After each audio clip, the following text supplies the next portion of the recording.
Here we are, UFC 142 in January of 2012. Here you are, getting ready to take on José Aldo. And I gotta think, you know, this aura of invincibility, you're not one to be intimidated, but man, this guy looks so good in the UFC, and here you are finally sharing the octagon with him. Yeah, it was crazy. It was a crazy experience. This was the first time I'd ever fought out of the country.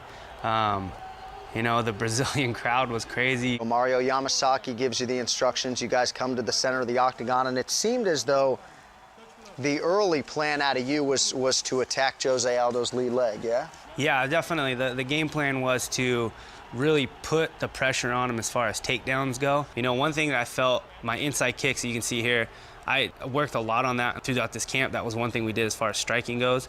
You know, I feel like I landed quite a bit of those on him. I hate my long shorts. Well, I'm marveling at the physical maturation, you know, Chad Mendes here in 2014 compared to that. And I mean, nobody's going to call you small, obviously. There's Aldo landing the leg kick for the first time. And, you know, a lot of people say it really only takes one or two to damage that muscle tissue. How hard were those early kicks? You know, after, you know, landing that first one, it wasn't as bad as I thought it was going to be. Oh, see, basically the game plan there was wait for him to come in to attack on that double, but he does a great job of switching his hips. So we just saw your first takedown attempt, came just over a minute in.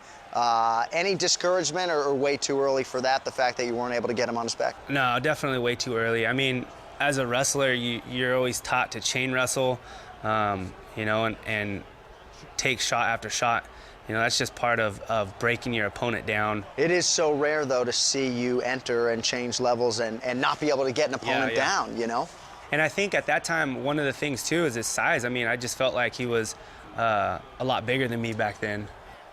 Once again, his takedown defense holds up there. Looks like another take. I thought for sure you had this one, briefly down, right back up. And that just goes back to me saying, you know, the athleticism of Aldo, it takes a very athletic person. There's one cage grab. And that was really the blatant one. Yeah. Talk us through the finish, if you would. You know, this was a huge mistake on my part, honestly.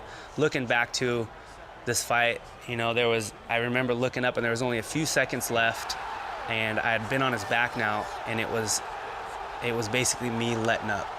You know, I should have stayed tight and just stayed on his back till the round was up, you know, and that was the mistake. You know, I basically thought, you know, a couple seconds left, all right, I'm good to go. I loosened up my grip a bit. I think you could feel it, turned through that knee, and you guys saw what happened. But, I mean, this is madness. Here it goes. Boom. That was a mix of power, too. Me coming in hard, him throwing it. So that's both forces coming into that. Every fight, every camp that I've been in since that fight, you know, was to face this guy.